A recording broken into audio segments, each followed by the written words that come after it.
Olá, que bom ter a sua companhia. O assunto é a batalha no deserto. Eu convido você a abrir a palavra de Deus no livro de Apocalipse 12, versículos 3 e 4. Viu-se também outro sinal no céu, e eis um dragão grande e vermelho com 7 cabeças, 10 chifres, e nas cabeças 7 diademas. A sua cauda arrastava a terça parte das estrelas do céu, as quais lançou para a terra, e o dragão se deteve em frente da mulher que estava para dar à luz, a fim de lhe devorar o filho quando nascesse. Até aí. Aqui diz que o dragão tem uma cauda, e essa cauda conseguiu arrastar após si 1/3 das estrelas dos céus. De acordo com Apocalipse 1, verso 20, estrelas representam anjos, e de acordo com Daniel 12, versículos 3 ao 4, também pode representar os mensageiros de Deus, os fiéis pregadores da palavra de Deus. Lá no céu, o dragão, o diabo, com a sua cauda, arrastou 1/3 dos anjos. Hoje, Satanás quer arrastar os seres humanos, a você e a mim. Tomemos cuidado. Mas o que representa a cauda de Satanás? Seria essa cauda um laço, um rabo com uma seta na ponta para arrastar as pessoas? Quando se fala em diabo, as pessoas já imaginam uma figura grotesca, com 2 chifres, com pé de bode, com uma cauda, com uma seta na ponta, né? E um garfo na mão para cutucar os ímpios no inferno. Mas seria o diabo assim? De acordo com a Bíblia, não é assim. Era um anjo perfeito e se tornou imperfeito, era bom e se tornou mau. E se tornou o príncipe das trevas, o enganador de todo mundo. Então essa cauda de Satanás não é literal. Vamos ver então o que representa em Isaías, no capítulo 9 e o versículo 15. Aqui está Isaías capítulo 9 e o versículo 15, o que representa cauda na profecia bíblica. Está escrito: o ancião, o homem de respeito, é a cabeça. O profeta que ensina a mentira é a cauda. O profeta que ensina a mentira é a cauda. Então Satanás, no céu, com a sua pregação falsa, conseguiu enganar 1/3 dos milhões de anjos. Só que hoje Satanás não consegue mais enganar anjos, porque está restrito a esse planeta. Mas está ainda com a sua cauda arrastando seres humanos. Então, essa cauda representa falso profeta ou mentira. Por isso, aquele que mente é a cauda de Satanás. Tome cuidado com a mentira. Para Deus não existe mentirinha branca, verde, amarela. Tudo é mentira. E o pai da mentira é Satanás. Então, está cheio de cauda por aí. De acordo com o livro de Mateus, no capítulo 24, e o versículo 24, abra a sua Bíblia, por favor. Aqui está Mateus capítulo 24 e o versículo também 24 diz assim: porque surgirão falsos cristos e falsos profetas, operando grandes sinais e prodígios para enganar, se possível, os próprios eleitos. A Bíblia diz que nos últimos dias surgiriam falsos profetas. Os falsos profetas são instrumentos de Satanás para arrastar após si, não anjos, mas seres humanos. Agora, quais são as características de um falso profeta? Como identificá-los? Primeiro, quero fazer uma pergunta a você. Você conhece uma nota falsa de R$13? Claro que não. Mas por que você não conhece? Veja, não é porque não existe apenas, é porque não existe uma verdadeira. Porque se existisse uma nota verdadeira de R$13, você poderia algum dia conhecer uma falsa. Porque a falsa, ela parece com a verdade, ou a verdadeira. Agora, você já ouviu falar de uma nota falsa de R$5, 10 ou R$50? Eu creio que sim. Cremos até que eu creio até que já peguei uma nota falsa nas minhas mãos. Mas eu, particularmente, eu não consigo distinguir uma falsa da verdadeira. Alguns falam assim da textura do papel, outros falam da marca d'água, enfim, de detalhes que só um especialista sabe. Mas por que que uma nota falsa engana? Ela engana porque parece com a verdade. E eu quero analisar com você agora uma artimanha de Satanás usando os seus falsos profetas para enganar. E olha, abra o olho. Pode ser que você esteja sendo enganado por uma cauda de Satanás. Então abra sua Bíblia no livro do evangelista Mateus, no capítulo 4, e veremos agora a batalha no deserto. Verso 1 em diante. A seguir foi Jesus levado pelo Espírito ao deserto para ser tentado pelo diabo. E depois de jejuar 40 dias e 40 noites, teve fome. Então o tentador, aproximando-se, lhe disse: se és filho de Deus, manda que estas pedras se transformem em pães. Verso 4. Jesus, porém, respondeu: está escrito, não só de pão viverá o homem, mas de toda palavra que procede da boca de Deus. Veja que nós vivemos não só do Novo Testamento, mas de toda a palavra, incluindo o Antigo Testamento, que procede da boca de Deus. Agora, veja que nessa batalha, Satanás se apresentou a Jesus no deserto. Jesus estava jejuando 40 dias e 40 noites. Obviamente, teve fome, e com fome desejava o alimento. E Satanás veio para tentá-lo neste momento de fraqueza física. Olha, Satanás sempre vai nos tentar nos pontos mais fracos. Se sua fraqueza é a bebida alcoólica, Satanás vai usar esse argumento ou tentações em cima disso. Se a fraqueza é o vício do cigarro, as drogas, o adultério, a pornografia, a crítica, Satanás vai colocar tudo isso na sua frente para você abandonar Deus. Mas faça como Jesus. Fique com a palavra. Quando Satanás se apresentou lá no deserto, não se apresentou como era, mas se disfarçou em anjo de luz. Na segunda carta de Paulo aos Coríntios, capítulo 11, versículos 13 ao 14, diz que o próprio Satanás se transforma em anjo de luz para enganar. Então tome cuidado, nunca aceite as coisas pela aparência, mas pela palavra. Sabe por quê? Porque pela aparência era do céu, mas pelas palavras era do inferno. Pela aparência era de Deus, mas pelas palavras era do inimigo, ou seja, o próprio inimigo. Então não vá pela aparência. Você deve aceitar algo pelas palavras, se elas são de Deus ou não. Em Gálatas 1, verso 5 em diante, verso 6 em diante, diz que se um anjo do céu descer aqui e dizer algo que vai além do que já está escrito na Bíblia Sagrada, então seja anátema. Você não deve aceitar simplesmente porque alguém diz que é cheio de luz, do Espírito Santo, está falando. Você deve ver o argumento bíblico, texto e contexto, para não arrumar um pretexto. Agora, preste atenção num detalhe. De acordo com a Bíblia, Jesus, ele venceu Satanás. Mas ele venceu com que argumento? Sabe qual argumento? Jesus disse assim, em resposta à tentação de Satanás: está escrito, nem só de pão viverá o homem, mas de toda a palavra que procede da boca de Deus.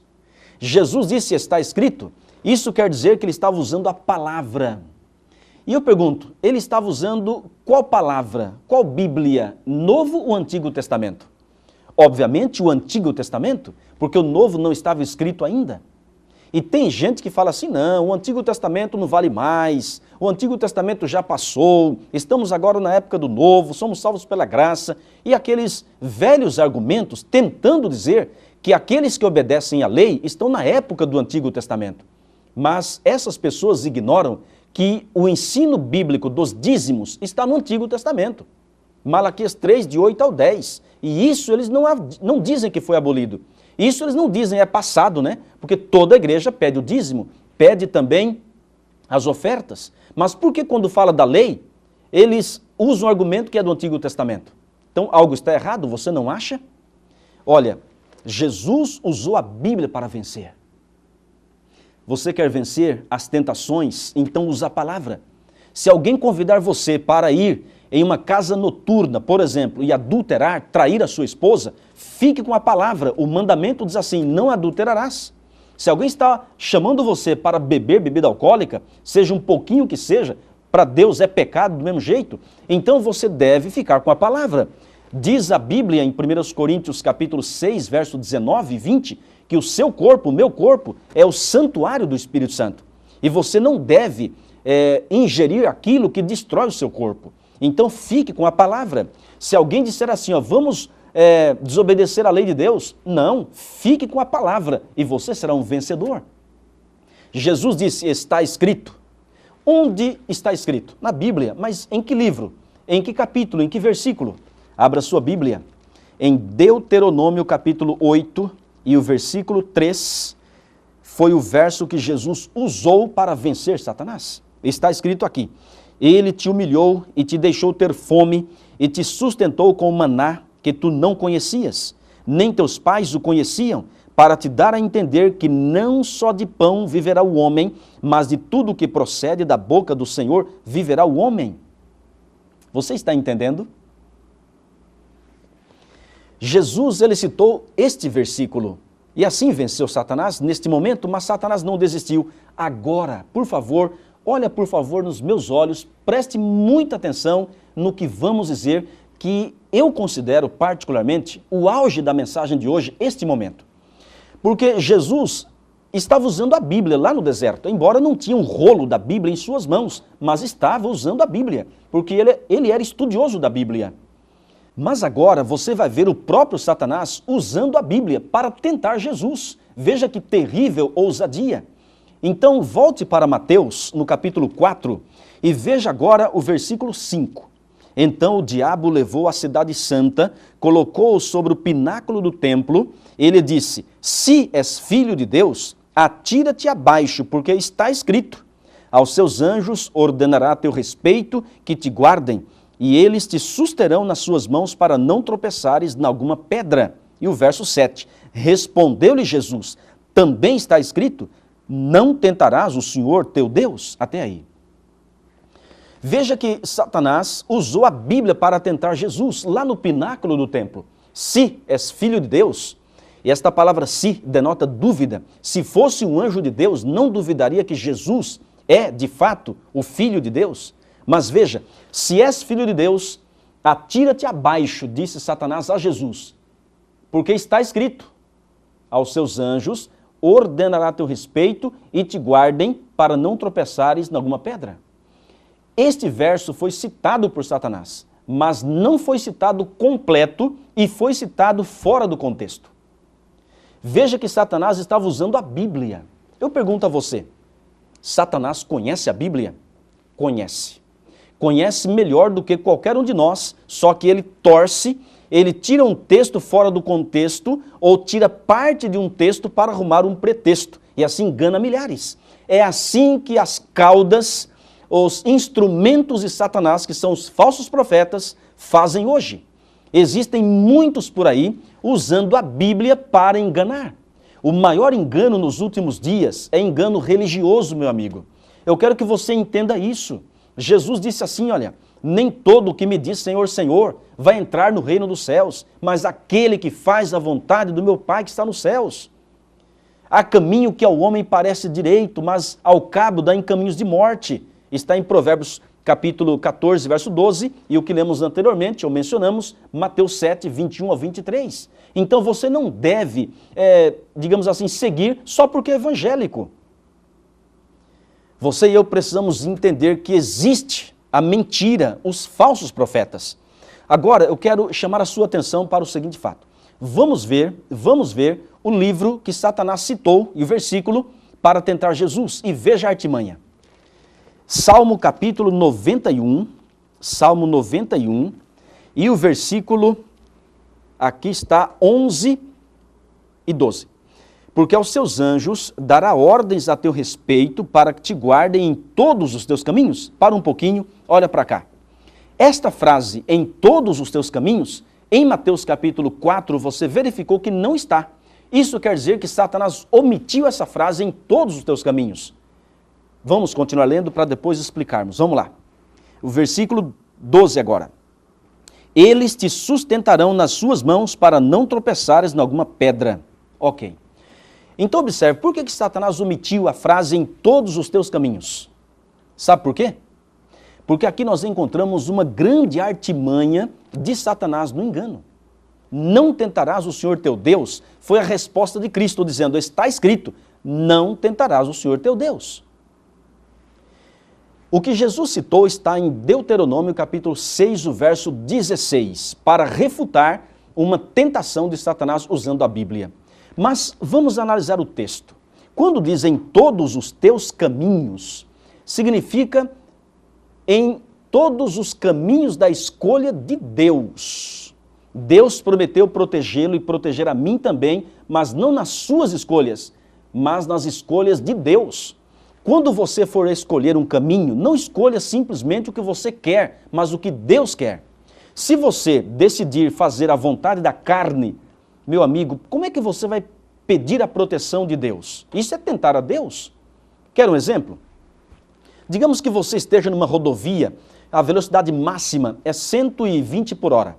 E depois ali você encontra uma placa, curva fechada a 300 metros, reduz a velocidade, não insista. Mas você está a 150 por hora, acima do normal, o que não é permitido. E você fala assim, Senhor, você faz uma oração, Senhor, eu não vou reduzir, me proteja por favor. Meu amigo, se você tem tudo para reduzir a velocidade, que já está errado em alta velocidade, e você não reduz, pode preparar o caixão. Isso é tentar a Deus. Uma pessoa está num prédio aí de 50 andares e fala, Senhor, eu vou pular daqui, me proteja. Meu amigo, não adianta. Isso é tentar a Deus. Ou então você coloca numa mesa carnes imundas, bebidas alcoólicas, cigarro, enfim, e você fala, Senhor, vou orar aqui para o Senhor purificar esse alimento. Não adianta. Isso é tentar a Deus. Então não tentarás o Senhor teu Deus. Assim fazem os falsos profetas de hoje em dia. Quando pega um texto fora do contexto ou omite parte de um texto. Eu quero dar um rápido exemplo para você. Em Romanos 10, o verso 4, diz assim, porque o fim da lei é Cristo para a justiça de todo aquele que crê. E muitos dizem assim, bom, quando Jesus veio, a lei acabou. A lei foi abolida. Você está entendendo, meu amigo? Mas se a lei acabou, se o fim significa término, então não existe mais lei. E se não existe lei, também não existe pecado. Se não existe pecado, Cristo morreu para salvar quem? Entendeu? Então, aquele fim de Romanos 10, verso 4, não é de término, mas sim de finalidade, de objetivo, de alvo, de meta. Você está entendendo? Então, cuidado com aqueles que pregam, a lei foi abolida. Em Mateus 5, 17 ao 18, Jesus categoricamente fala assim, não vim abrogar, não vim revogar a lei, mas vim para cumprir. Você está entendendo? E para a gente concluir, eu quero ler com você um texto que é fortíssimo. Podemos? Veja só, primeira carta de João, capítulo 2, o verso 4. Aqui está, bem pertinho do Apocalipse, está escrito o seguinte, 2, verso 4. Aquele que diz, eu o conheço, e não guarda os seus mandamentos, é mentiroso e nele não está a verdade. Amigo, amiga, aqui está um grande argumento bíblico. Qualquer pregador, com todo respeito falando, qualquer pregador, qualquer profeta, qualquer líder religioso que diz, eu conheço, eu amo, né? Mas não guarda os seus mandamentos, é mentiroso e nele não está a verdade. Veja, é uma cauda. Então tome cuidado, aceite a verdade, entregue sua vida a Jesus e aceite toda a palavra. Seja como os bereanos de Atos 17. Confira para ver se as coisas de fato são assim. Não vá pela boca do líder, não vá pelo argumento humano, mas confira, questione. Não seja incrédulo, seja crente. Tenha fé, mas não vá pela boca do ser humano. Entregue sua vida a Jesus. Eu gostaria de orar com você agora. Você gostaria de orar comigo? De juntos entregarmos a vida ao Senhor? Então feche os seus olhos. Grande e maravilhoso Deus, obrigado por Tua palavra. Obrigado por nos revelar algumas características dos falsos profetas e ajuda-nos a não cair nesses enganos dos últimos dias. Abençoe essa amiga telespectadora, abençoe esse amigo, essa amiga que está agora orando conosco. Nos conceda a Tua paz, em nome de Jesus. Amém. Muito obrigado pela sua companhia. Um grande abraço para você, para a sua família e até o nosso próximo estudo, em nome de Jesus. Um grande abraço.